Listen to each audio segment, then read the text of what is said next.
Grabazio hau, helburu akademikoetarako baino ez da egiten, eta jasotako informazioa konfidentziala da. Beraz, elkarrizketarekin hasiko gara. Arratsaldeon, Iñaki Martínez. Arratsaldeon. Lehenik eta behin. Arratsaldeon, Iñaki. Matixa eta Leire gara. Eta, hasiko gara, blokeka ordenatu dugu pixkat elkarrizketa, eta hasiko gara garapen fisikoarekin. Orduan, lehenbizikoa, zure ustez, nola eragiten dute aldaketa fisikoek errendimendu akademikoan edo ikasgelako parte hartzean? Nera bezaroan erran nahi dut. Nola eragiten dute? Aldaketa fisikoak... A ber... Lehenengo gauza, nekatuta egoten dira. Nerabeak, egoten diren nekatuta, zera, gorputzak asko jaten duelako, gorputza garatzean, ezurrak eta giharrak eta hori osatzean, gorputza osatzean asko jaten du, hori bai, eta jateaz gain, normalen asko mugitzen dira. Naiz eta igual etxean ez, baina bai, mugitzen dira asko, eta egoten dira, izaten dira mugimendu asko, eta nekea da gehien nabaritzen dena. Eta horrekin batera jan nahi izaten dute, baina jan nahi dute behar dutelako. Jateko gogo asko hori da aldaketa fisiko hori pensatzen da, fisikoako izan daitezke. Osongi? Nekea, batez ere, nekea. Nola maneiatzen dituzu, tokatu zaizunean, tokatu bazaizu nerabeak beren itxura fisikoaren gatik inseguro edo deseroso sentitzen diren egoerak? Izan duzu kasu aipagarriren bat ikasgelan? Bai. Niri tokatu zaizkidan gehiago izan dira neskak eta neskak izan direnean, edo tokatu zaizkidanean kasu horiek izan dira batez ere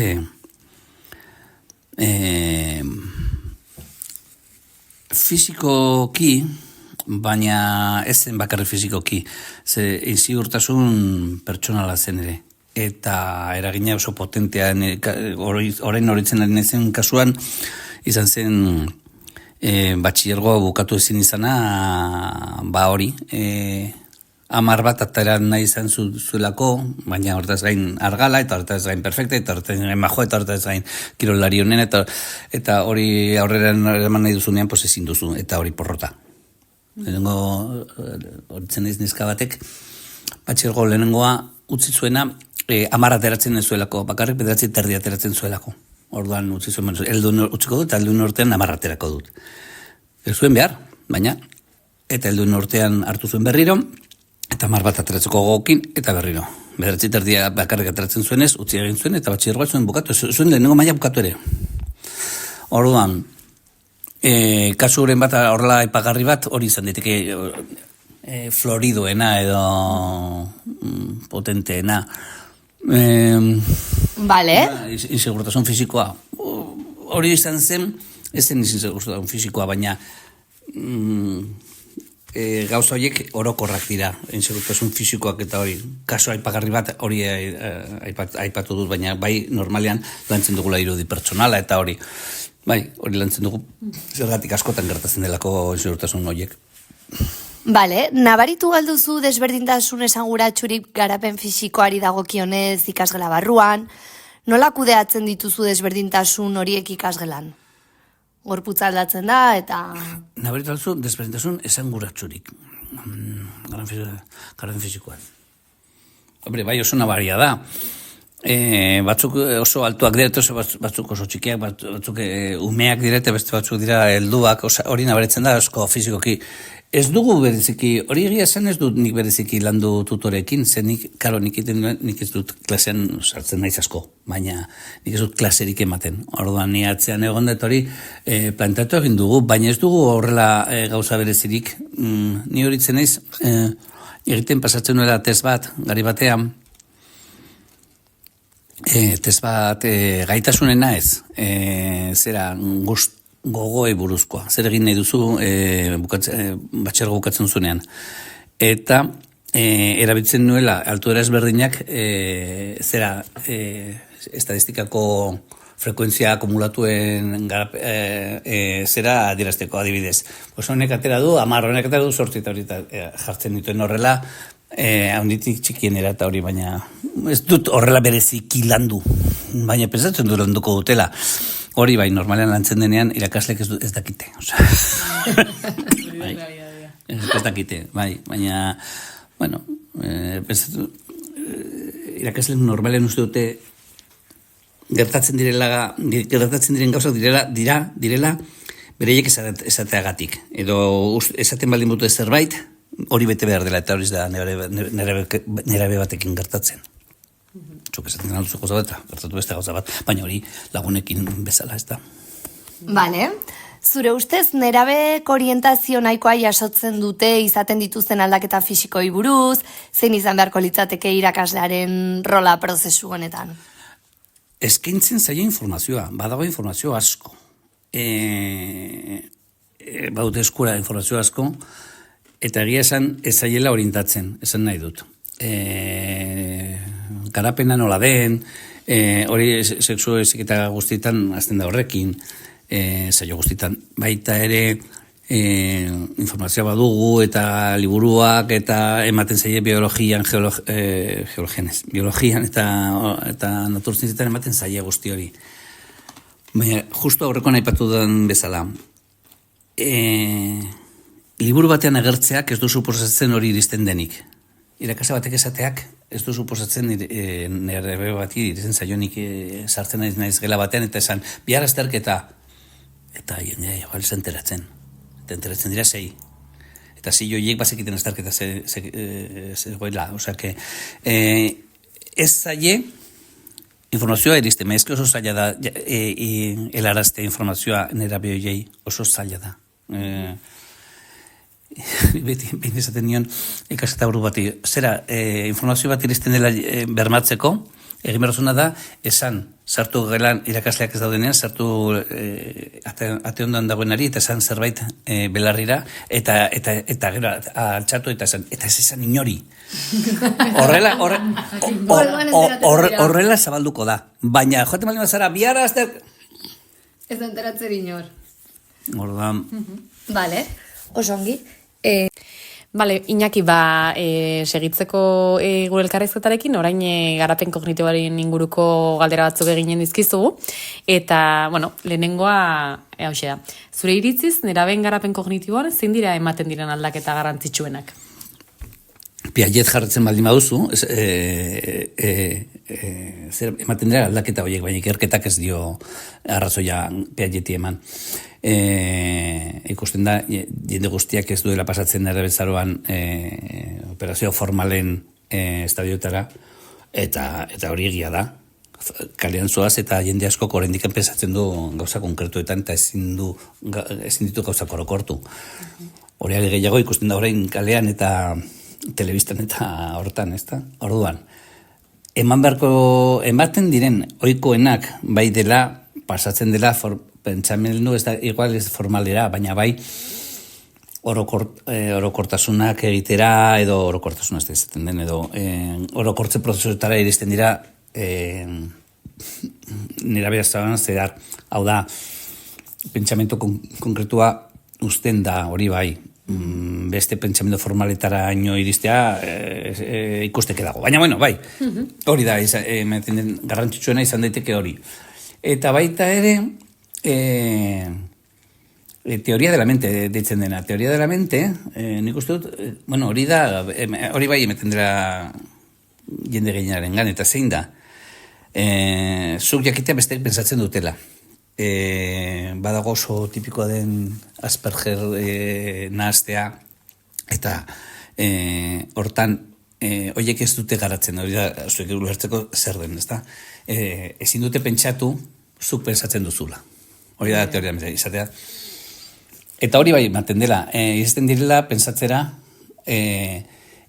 besteek pentsatzen dutela eta ezberdin bakoitza bere modura, eta beste gauza bat ikusten dute bere gurasoek ez direla perfektuak, hori bai nabaritzen da. Osea, ikusten dute, pues nire aitak edo nire amak esaten zuen ez dakizer, eta beti zen egia, eta orain konparatzen dute ez dela egia. Eta nik beti irakaslei esaten diet gauza bat. Baita ere ematen den aldaketa edo prozesu bat bai dela ikusten dutela daukagun mundua, kaka bat dela, eta ikusten dute, eta orain arte ikusten zuten, uste zuten mundua zela polita eta kaka bat dela, eta okerrena dela da arrazoi dutela. Nik betiz, nerabek duten okerrena da arrazoia dutela. Gu gara, nolabait, hipokritak, eta hori. Baina, bueno, hori da aldaketa garapen kognitiboan. Ados. Bigarren galdera, onako da. Nola egokitzen dituzu zure ikaskuntza estrategiak egokitzen badituzu? Ikasle neraben garapen kognitiboari erantzuteko baduzu estrategiarik edo... Aldatu, egokitu, beraiek egin beruten pausua da heldu bat bezala pensatzen iristea. Hau da, irakasle bezala pensatzen iristea, edo irakasle bezala edo, denek ez dute irakasle bat bezala pensatu beharrik, baina bai, erakutsi behar diegula, pentsamendu formala, errigortasuna, ez dakit nolaz den, zuzentasuna, eta gauza horiek eskatu behar zaiela bere mailarako. Orduan, hori ez dago beste modurik ikasteko egiten baitzik. Hau da,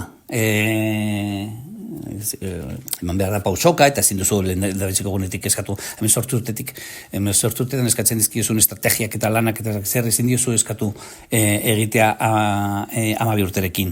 Baina pizkanaka hori pentsamendu formala, gero baite gardentasuna, orden bat eta gaitasun kritikoa, hori irakasteko, ez dakit nuen esan, gradualtasun bat egon behar duela. Orduan, nola egokitzen dizkiogun prozesuak, bueno, pues normal, zuk ikusten mali mauzu gauza erraz batek ikusteko. Zuk ikusten mali mauzu irakasle liburu bat, testu liburu bat, normalean, formalagoak direla, gero eta adin gehiagoko pentsatu da izan, hor da. Gradualtasuna eta pentsamendu formala eta gaitasun kritikoa sustatuz. Interesgarria. Zer erronka eta desberdintasun aurkitu dituzu neraben pentsamendu kritikoa garatzerako orduan? Erronka? Niretzat irakasleak dira. Bai? Pentsamendu kritikoa nik beti, nik antolatzen dudan gauza bakarra da tutoretza. Eta nik betidanik esaten diet, gaitasun kritikoa da erakasten aldi egun gauzari importanta duela 5 urte planeten orbitak ziren borobilak, gero ziren eliptikoak izate, eta horrein ez dira eliptikoak ere, baizik eta ja arraroagoak eta ezak zer. Eta orbitak ez dira aldatu. Aldatu da guk hori ulertzeko prozesua. Historianik ikasen duen historia ez du zer ikusi zuek ikasi duzuen historia eta horrein ikasten den historiarekin. Hau da, gaitasun kritikoa da betirako irakatsi beharko dena eta datuak aldatzen doaz. Orduan, daturik gabe ezin zara funtzionatu egia da. Baina niretzat erronka potentena da irakasleak izatea gai, gaitasun kritikoa beraiek izateko eta bultzatzeko. Tutoretzan adibidez, nik askotan irakasle izaten diet, egiteko telefono hautsiaren jokua, nik izaten diet egiteko... Egin genuen klasean. Bai, egin genuen klasean. Nik ere eman nuen klasea magisteritzan, egin nuen urte batzuk klasea ematen magisteritzan, eta egin dut magisteritzan ere, eta telefono hautsiaren jokua, zergatik, adierazteko zegoza bat nik esaten aldiet. No te creas todo lo que oyes, baina ez dute sinisten. Baina konprobatzen baldin badute ezberdina da. Orduan, egiten genuen, eta egiten unibertsitatean, eta nire esaten dit, bigarren hezkuntzan egiteko trimestrero. Lehendabiziko bulina saiesteko, ze askotan entzuten dute. Mari Blankik egin du, esan du ez daki zer. Jose Marik esan du, egin dio ez daki zer, ez daki nori. Eta kasu gehienetan gezurra da, asmakizun bada, edo nahi gabe. Eta nik bukatzen nuen, jokoa eta gero bukatzen nuen esaten. Eta hau, intentzio txarrek ez dagoenean. Orduan,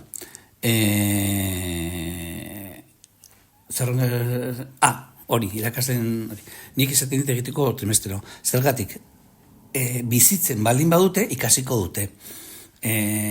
Zergatik, beste bezua iristen da, heldu baten gandik, helduek botatzen dizkigun mezuak dira, kontradiktorioak, ez dira egokiak, askotan ez dira egonkorrak, eta ez dira orekatuak, eta helduak gara. Orduan, ez dute gugan asko ikasi beharrik aldiz. Ikusten baldin badute, euren esperientziaz, asko ezberdina izango da. Batez ere gainera, barkatu, gaur egun dagoen informazio guztiarekin eta dauden plataforma eta feikak eta hori dena, azkenan gaur egungo erronka ere bada, ez? Lehenko gunean, erakurri nion irakasle bati Instagramen jarretzen dio dana, eta berak egiten zuen azterketa zen, eskatzen ziren ChatGPT-ri lana, eta gero bertan, eta gero euren lana. Eta esan, orain, azterketa zen adierazi, zergatik, ez diozun kaso egin ChatGPT-ri hemen, eta zergatik bai hemen. Eta horrek nolabait suposatzen zion nerabeari, pentsaraztea, zergatik egin dion kaso. Osea, egin diot kaso gauza askotan, datuak diren gauzetan. Eta nori ikusi diozu, ez aloritzen, irakasle batzuk jarratzen dut gutxi, oso gutxi, askotan izaten hori dira, unos guruz, gainera erdia dago erosita eta hori, baina bueno, bai, esan ez, pensamento kritikoa bultzatzeko, askotan, hori bezalako jokuak oso onge daude. Batez ere, esperientziatu eragiten dien ariketak. Ez entzuteko eta hori. Niri hainbat aldiz kontatu didate, Nafarroa nola batu zen Espainiako edo Gaztelako korotara, eta esplikatu zidaten duela 45 urte. Bai? Horren ikusi dut, nire kabuz beste modu batez. Baina interesa nuelako. Hori da. Interesgarria. Eta bloke honekin bukatzeko, nola kudeatzen duzu edo nola ikusi duzu kudeatzen dela ikasgelako ikasleen artean desberdintasunak egotea alde kognitibo ni dagokionez? Nik eragin gutxi daukat, baina nik esaten diet. Ikerketak frogatu du ezberdintasun kognitiboak on egiten diola taldeari kasu gehienetan. Kasu askotan. Baina kasu askotan. Hau da, talde heterogeneoak egiteak suposatzen dio on bat ikasle gehienei. Adibidez, baldin baduzu oso ona den ikasle bat, ez duzu zertan egon beharrik denbora osoan errepikatzen besteek errepikatu behar dituzten gauza bera egiten. Beraz, jartzen alduzu erakusten beste bati, gainera baduzu abantaila bat, zein heldu batek ez diola kontatzen, ulertzen ez dionari, kontatzen dio bere adina daukan beste bati. Eta hortan, egoera horretan, maila ezberdinetakoen arteko harremanetan, hortan gehien ikasten duena gainera da ongi doana. Ze pentsatu behar du nola erakatsi. Orduan, estrategia horiek, nik esaten dik bultzatzeko. Zoritxarrez, instituto gehienetan, ni aritu nahi zen instituto gehienetan, bidea zen beste bat, eta talde homogeneoak egiten dituzte, zergatik. Erdi aroan ematen zen klasea bezalako bat egiteko, erosoago delako talde homogeneo bat. Nik kontatzen bali modu rollo bat pizarran eta ez dakiz zer, hobetu duzu, hobe da, talde homogeneo bat egitea. Aldiz, egiten duzu beste klase bat non informazio iturriak dira ordagailuak, liburuak, ez dakiz zer. Eta edukin hoiekiko harremana beste motatako baldin bada, ez bakarrik nik itxaron ea iristen zaidan, baizik, ni joaten ez eduki horren bila nire ganatzeko talde heterogenoa frogatu da zenbait gauzetan, zenbait arlotan bakarrik, gainera, eraginkorragoa dela, baina batez ere demokratikoagoa delako, eta batez ere harrera handiago egiten delako gainotzeko guztintzako ikasleak, edo mota guztietako ikaslentzat. Vale. Oso Iñaki, garapen emozionalaren blokea hasiko gara orain. Nerabengan aldaketa emozionala barbenik sumatu duzu? nerabetasuna baino lehenago normalen ez da esaten, aldaketa emozional, ez dakite, hori, aldaketa asko egoten dira, eta horrek suposatzen dut izango duela bere eragina egoera emozionalengan. Umeekin lan egitea emozional aldetik oso ezberdina da konparatzen baldin duzu nerabeekin. Eta egia da, horretarako lan egiteko sortzen diren tresnak pentsatuta dela nerabeengan. Pero ez dut, oinarrituta egongo direla gauza askotan, edo ikerketetan, baina egia da, orain Nafarroan garapen emozionali buruz eramaten den programa, nik bintzat ez dut egokia ikusten, eta hala esan nuen nien institutuan, Nafarro Gobernuak editatu duena, bere ikuspegia, badu ikuspuntu bat, pentsatzen dut, baduela hortan psikologia positiban asko oinarrituta, eta hori oker bat da. Errua edo erantzunkizuna botatzen dio individuari, baina horrek ahaztu egiten ditu norberaren egoera pertsonal askotan, hau da. Egin dezagun gauzak ongi aurrera joateko. Eta ez dugu kontutan hartzen, ume askok igual ez dutela gozaldu. Eta ez dutela inongo arretari jaso bere gurasoengan. Ez dutela, ez daudela pozik, pues ez dutelako nahi duten bizikleta. Egoera asko gertatzen dira hemen. Eta programa hauek oinarritu daude supuesto batzutan, non ahaztu egiten da egoera soziala eta ikuspegi honetan ekonomikoa. Orduan, esaten ari nintzen egia dela programa horiek neberaengan pentsatuta daudela, baina eta oinarrituta egongo dira ikerketa batzuta, baina ikusten dut Nafarroan ematen direnak ezetz. Vale, oso ongi. Nerabek bizi dituzten krisi edo zalantza identitarioak nola azaleratzen dira? Krisi edo zalantza identitarioak nola azaleratzen dira? Kudeatzeko gaitasunaren arabera. Hau da, ume batzuk garatzen dute hobeto beste batzuk baino. Eta hortan badu eragina gaitasun kognitiboa, gaitasun pertsonala, gaitasun hitz egiteko garaian. Hau da, denok ez dugu hizkuntza berdin garatua, eta ume batzuk hitz egiteko arazoak dituztenean, ateratzen dute beste modu bat, ez? Horretarako askotan esaten da, ezta? Lehenengo ezagutu behar duzu emozioa, eta izendatu behar duzu, eta azkenean errekonozitu. Eta zuregan eta besteengan. Zalantza horiek gertatzen dira, baina oso ezberdina da, hemen bai dagoela aldaera individuala. Kontutan hartu behar dela. Krisi hauek gertatzen dira, baina izan baldin baduzu aukera eta espazioa kontatzeko txikitan, baldin baduzu hizkuntzako gaitasuna kontatzeko, baldin baduzu aukera soziala kontatzeko, eta aukera sozialan esaten dut, gizon batek kontatzen baldin batu bere arazoak bere gizon taldean, gaizki ikusita dago, esan nahi dut, adibidez, eta neska batek ez badu kontatzen bere nesken taldean, igual gaizki ikusita dago ere. Orduan, gaitasun hortan badira baldintza asko. Nola azaleratzen dira? Batzuk, askotan barrukoiak eta beste batzuk dira kanporakoiak.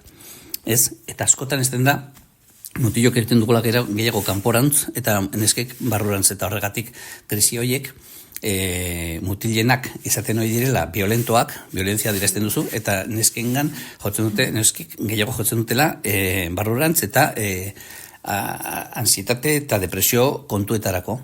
Ez dut esaten nazte bezala baizik, eta baina joera batzuk, ez da? Bai. Nerabek dituzten emozioak kudeatzen laguntzeko zein tresna erabiltzen baduzu? Erabili beharko zena, izango zen, hitz egiteko aukera ematea. Baina horretarako, izan behar duzu gogoa batez ere gogoa, irakasleek. Eta ondoren izan behar duzu aukera. Gogoa, irakasle askok ez dute, bai? Baina eske, bueno, hori zoriteke, prestatzen alduzu, prestakuntza baita bere da, baina batez ere da gogoa. Baina, egia da sistemak bigarren hezkuntzan Nafarroan, ezagutzen duena, ez duela laguntzen kudeaketa hauek egiteko. Adibidez, irakasle batek baitu 18 ordu klase eta egon behar du, astelehenean lehenbiziko saioan klase ematen lehenengo zen, eta bigarren saioan hirugarren han. Klase horiek egon daitezke 1 metrotara institutuaren beste puntan. Arazo bat sortzen baldin bada lehenengo saioan ume batenkin, kudeatu nahi baldin badu egoera emozional bat, egin dezake, baina berandu iritsiko da beste gelara. Eta beste gelaz inor ez da arduratuko. Ze horti pasatzen den irakaslegoak, ikusten dute falta dela irakaslea eta pollo montatzen ari dela, askotan berdin egiten zaie. Berdin zaie. Ez da inor sartzen gela hortan, berda zaie, hori nireko dute, venga, ez da inor sartzen. Orduan, sistemak ez dio irakasleari laguntzen kudeaketa emozional horiek egiteko. Ze, zuk egiten duzu arazoa izan eta handik aste batera bueltatu eta itxegin ikaslearekin, baina ez du zentzurik. Orduan, hori lantzeko, nahi balin baduzu egiten duzu klasea moztu, utzi beste lan bat egiten, atera ikaslea, atera pasabidera, berarekin itzegin, gero libre duzun horren gutxunean berarekin itzegin berriro, bai, egiten alduzu, horretarako behar duzu gogoa, baina ez nik esaten duena, edo nabarmendu nahi duena da, sistemak ez diola laguntzen irakaslari. Bale, eta bukatzeko blokearekin nerabe autoestimua lantzea, zein puntutaraino da garrantzitsua, eta nola egin daiteke? Oso importantea da. Oso importantea da. Baina nire ustez nik autoestima eta motivazio eta autoestima eta motivazio hori buruz irakurri dan guztiak ez didala zertarako balio izan. Hau da. Oso importantea da, baina ez dakit nola landu daiteken, bai? Zuk esaten diozun ere bati oso ongi, baina bera ja normalean iritsi da puntu kognitibo batera non eresten non ja konturatzen da, esaten aldiozu oso nazara eskubaloian, baina ja une horretan bera badaki izango dela profesionala ala ez. Orduan, da niri bezala, nire esaten aldia zu, oso ongi egin duzu elkarrezketa, baina ni badakit ongi egin duan ala ez. Orduan, adin horretan, 5 urterekin badakite izango diren politak edo ez, izango diren arrakastatxuak askotan, eta orduan autoestima lantzea oso zaila da. Baina bai, nik egiten dudana da, yo me lo creo de verdad. Hau da, ikusten bali mautume bat ongi joan daitekela, eta gaizki dual eta autoestima kontu bat dela, nik funtzionatzen du berarekin, ongi funtzionatu beharko balu bezala portatuz. Lo vas a hacer bien y ya está, pero baina eske ateratzen zait horrela, eske me lo creo. Dakit beste estrategiari dagoen. Bai, egongo dira beste estrategia batzuk, baina nik horri buruz irakurri duana ez dit inoiz balio. Vale, oso ongi. Bale, Iñaki, orain dugu garapen sozialaren inguruko blokea. Ja. Eta... Seri. Hostia, tío, es que ni nago risa floja, goizko zazpizatik nagolkoz lan, no sé, imagínate, bueno, ya está. Orduan, garapen sozialaren inguruko blokeari dagokionez, lehenbiziko galdera honako hau da. Nerabek, gurasoekin izaten dituzten gatazkak, ohikoak aldira, nolakoak? Bai, hori badakizu, gatazkak oso tipikoak dira, baina eske badaude eskatzeko modukoa izan daiteke. Eta lehen nahi esan dizuet, umek ikusten dute, deskubritzen dute, beren gurasoak ez dira perfektuak, eta ez dira beti asmatzen, eta hori. Nolakoak diren? umearen arabera, baina baita ere gurasoen arabera. Eske askotan, lehen zaitun dizuet, hasten dira kontrakoa egiten, eskerrak egiten duten kontra. Helduok oso mundu txarra egiten ari gara, eta ez bakarrik, gazan ez dakit nun ez, etxean oso gauzak oso gaizki egiten ditut, nik, behintzat. Eta pentsatu nire etxean gaizki egiten bali modu gauzak, jende guztiak egiten dut, jende gehienak egin gola gaizki ere. Orduan, nolakoak diren, batez ere, nola erantzuten duzu. Importantea da, jakitea, helduok nola erantzuten dugun. Nik ezin diotukatu nerabe bati, oker zaude ez dakiz zer. Eske, apratzuten esan berdi, arrazoia duzu. Baina ez dit konpensatzen, nire alabei, ez diet gezurrik esan, arrazoia duzu. Baina eske nik ez dakit beste modu bat hau egiteko. Enekelako.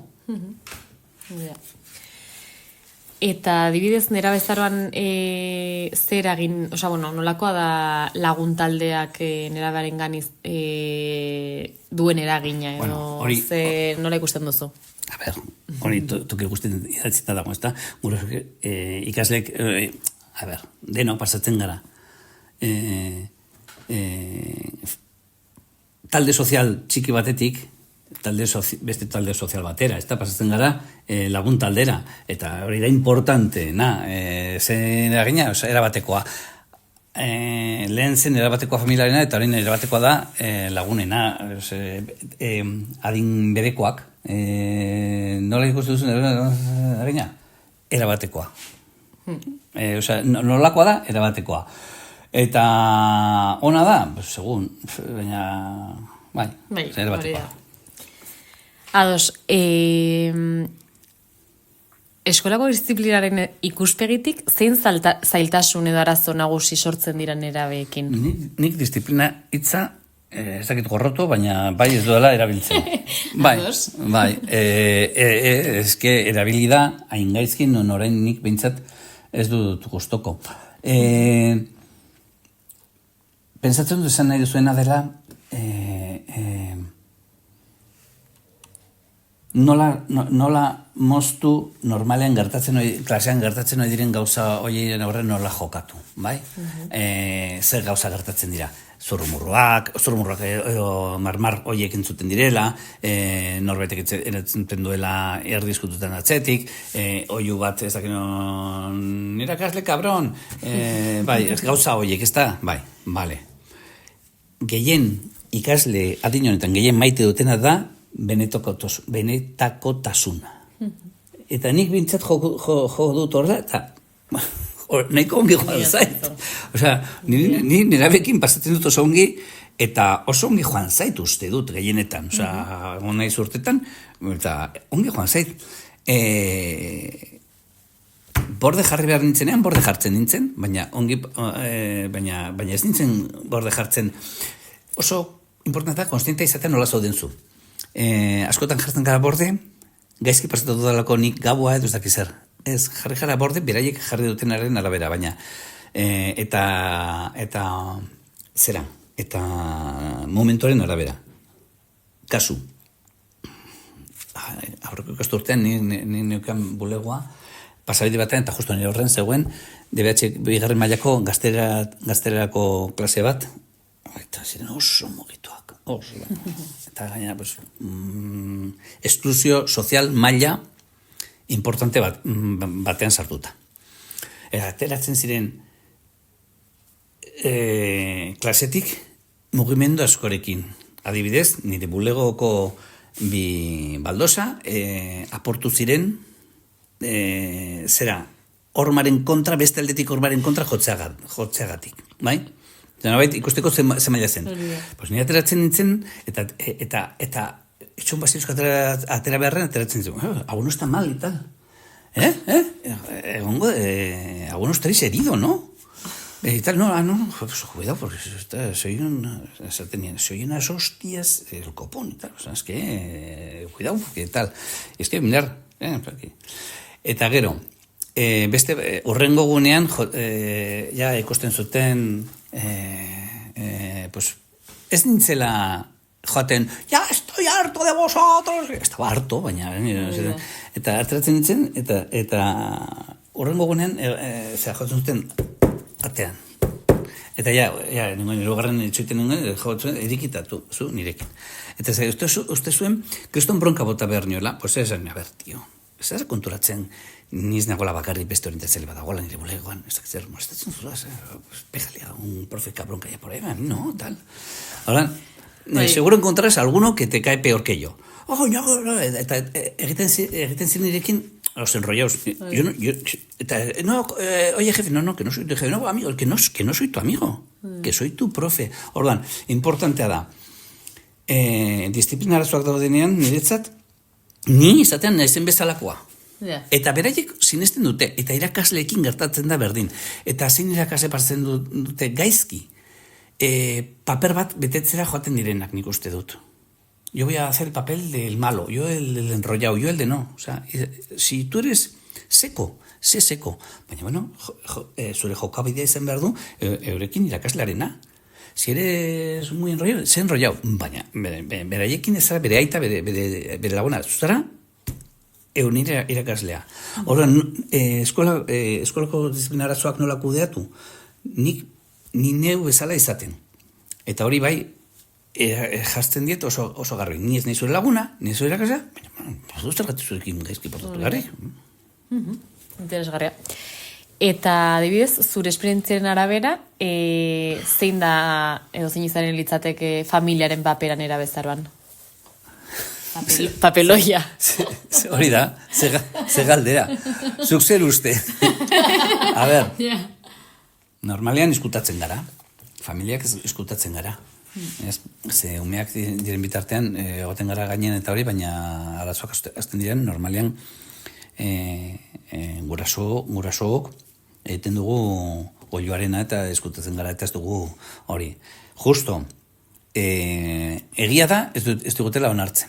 Eta nik ikasle askori eta nire alabei ere esan egin diet, batzutan. Osea, que te lo sepas, horrek ez du esan nahi nik esan berez dizudanik. Yo te lo tengo que decir. Hori erabili dut, nire papera betetzen dut. Baina ikusten dut, esatearekin ez duela asko lortzen. Nik uste dut lortu dala gehiago nire alabekin, egin dudana, bereik ikustea. Esatea baino. Hau da. Deitzen bali zuten telefonos, nik beti hartu du telefonoa. Inoiz ez dut egin, no, cojas que van a llamar del currelo y no me atrevo. Ez? Oye, que no me atrevo a hablar contigo y colgo. O sea, hori ez da gertatu, baina zen jarrera hori, ez? O sea, eta esaten aldiet nire alabei. Deitzen dutenean hartu behar duzu edo, arazo bat dagoenean aurre egin behar duzu ez. Ni saietu naiz aurre egiten arazoei, eta erakutsi diet nire alabei, saiatu nahi zure egiten. Es beti, porque todo eso es porque coherencia absoluta, pues no, yo por lo menos no tengo y no tiene nadie. Orduan, familiaren papera normalen eskutatzen gara. Hori bai, erakusten da asko zere gehiago. Eginez, esan ez baino. Interesgarria. Iñaki, orain hasiko dugu garapen moralaren blokea. Lehenbiziko galdera da, nerabek beren ekintzen ondorioi buruz hausnartzen dutela uste duzu? Nola lagun dezake irakasleak horretan? Bizikidetzako araudiak eta orain indarren dauden gauzak eta protokoloak eta hori nik uste dut pentsatuta daudela eta ekintzen ondorioei buruz pentsarazten egin daude. Beste kontua da, aplikatzen dela oso formatuta ez dauden profesional batzuek, ez da? Irakasleek ez dute formakuntza, orain irakasleek egiten ari zareten ikastaroa, kurtsoa edo masterra, nik hainbat aldiz foro publiko eta ofizialetan esan dut oso gaizki pentsatuta dagoela. Eta ez duela erakusten zuek beharko duzuen formakuntza. Baina arira joaten horretarako dauden programak eta hori pentsatu daude, pentsarazteko eta hori. Nola lagun dezake irakasleak koherentea izaten. Hau da, nik baldin manoa klase batera eta jartzen baldin badut azterketa bat egun batean eta oso gaizki tortzen baldin bazaile denei eta esaten baldin badete irakasle taldeak eta gurasoek eta ikasleek eta hori, pues aldatzen dut iritziz, ez da ezer pasatzen, hau da, koherenteak ez du esan beti gauza bera behar duan, baizik eta egokitzen naizela egoeretara. Eta orduan, ikasleek gauza bera, garapen moralean, faseak egon dizketa hori, baina nik egiten baldin badu zerbait, ondorioak jaso behar ditut, eta jasotzen ditut. Gaizki jarri dut azterketa eta hori, edo aldatzen dut, baina ez badut aldatzen, ondorioak jasoko ditut, eta jakingo dut, notak direla txarrak, noren erru da, nirea.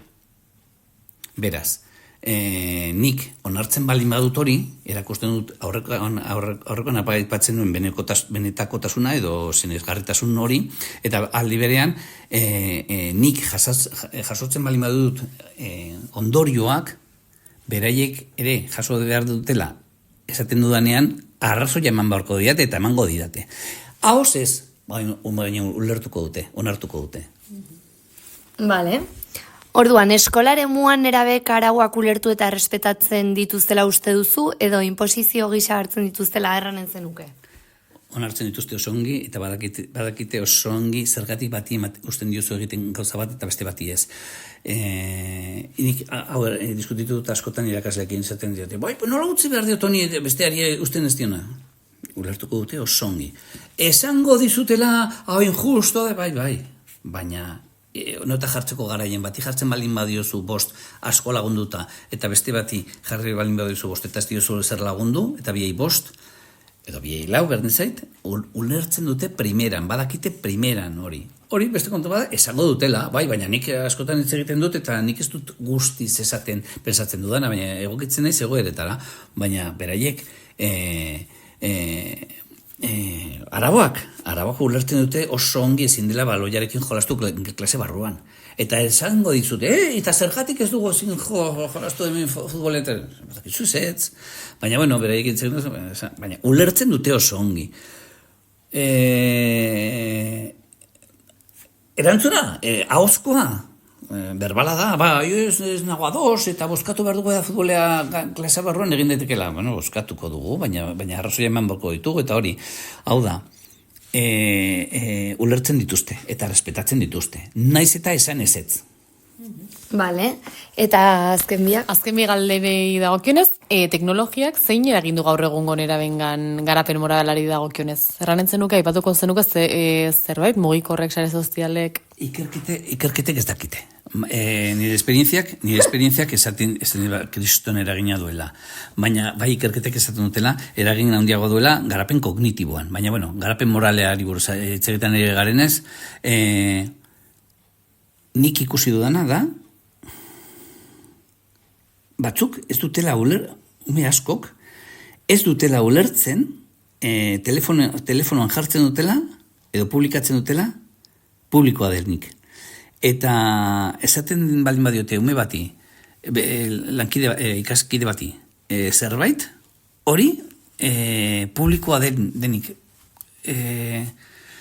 Ez dakit zer den pantalla baten aurrean egiten dena, denok badakigu, geratzen dela betirako, Zuckerbergen eskuetan geratzen dela betirako, WhatsAppen, berdin zaitez Snapchatten edo Twitcheren barruan usten duzu, dena geratzen dela jef tipo hauen eskuetan betirako, baina gainontzeko familiek, gainontzeko umek ikusten dutela. Baina, gezurra dirudi, baina oraindikan sinesten dute gauza batzuk, nik ulertzen ez duena, osea, bidaltzea biluztatutako argazkiak, irainak bidaltzen dituzte, mehatxoak bidaltzen dituzte, ez dakit zer, eta ez dut ulertzen zergatik, ez diren konturatzen, niretzat fenomeno berria da, zuentzat ez, baina niretzat berria da, baina ez dakit ni txikitatik jakin izan dut, paper baten ez denuen, eta paper hori matemaldin badinion beste bati, paper hori bere eskuetan geratzen zela, eta paper horrekin egin zezakela edozein gauza. Eta nik ez dut ulertzen zergatik ez duten ondorio hori ikusten, ez dakit zergatik. Baina, bueno, bai, kriston eragina daukate, eta adibidez, bullying kasuak, gari batean azten ziren klasean, eta ukatzen ziren klasean, eta orain azten dira, klasetik ateratzen diren, eta 24 ordutako jasarpena da. Horregatik oso ongi ikusten dut nik zenbait eskoletan gertatzen ari dena, ari dira moresten erabat, osea, eske gainera, ordenagailuaren erabilia kristonena da. Orduan, sare sozialak eta mogorrak erabiltzea murrestea ez, debekatzea klase, bueno, are gehiago, Nafarrako arautegian, kanpoan gertatzen dena, sare sozialean zehar, institutuko ardura da, eta hartu behar dugu. Eta hori gora ez behar izan dut batzutan institutuan nik ikasturte honetan. Irakaslei. Eta bukatzeko, nola kudeatzen dira ikasleek sustatzen dituzten balioak onargarriak ez direnean adibidez? Bale. Balioak onargarriak, balio onargarriak ez dira, nire ikuspegi soziopolitikoan balio batzuk ez dira onargarriak, baina zurengan beste batzuk izan daitezke. Orduan, pensatzen esaten ari zaretela, edo itzegiten ari zaretela, oraingo estremismo batzuk eta hori nola kudeatu hori, lehen esan dugu, gaitasun kritikoa, lehenko gune, oso zarra da esaldia, diskutitzen baldin baduzu gilipoiez batekin, galduko duzu ziur, berak jokartzen duelako en su campo. Eta zuk arotzean, zu arotza zara, eta orduan galduko duzu beti. Zuk terraplanista bati ezin diozu esan, esplikatu ez dakiz zer. Nola kudeatu balio hoiek, adibidez, gu txuriok hobeak gara beltzak baino, edo gu mutilok hobeak gara neskak baino, eta ez dakiz zer. Esaten aldira, hauei, balio hoien kontra gaitasun kritikoa. Ez diozu esan behar, ez, txuriak eta beltza berdinak gara, ez esan, bizitu behar dute, eta nola. Pues, kasualitatez, fisikan jartzen dituzun bideoak, direla, orain dagoen bideo, fisiko, famatuena, zertan da, beltz bat, gara batean zen Karrasagan, orain da, ez dakit nola du izan da, hori, eta beti, baina zer gertatzen da, jartzen dugula, Europako adituak, txuriak eta mutilak, eta horrela zaila da. Egia ez dugula erresabidatzea, baina, esforzo txiki batekin orduan. Hoien kontra argudiorik ez, hobeda azalpenak eman beste batenak, eta bereik iritsiko dira ondore batzutara, edo ez. Orduan, balio onartezinen kontra, niri zaiburatzen horrela argudio bat erabiltzea, ez. Erakustea beste gauza batzuk, gaitasun kritikoa. Oso ongi, Iñaki, mila esker. Eskerrik asko. Horregatik.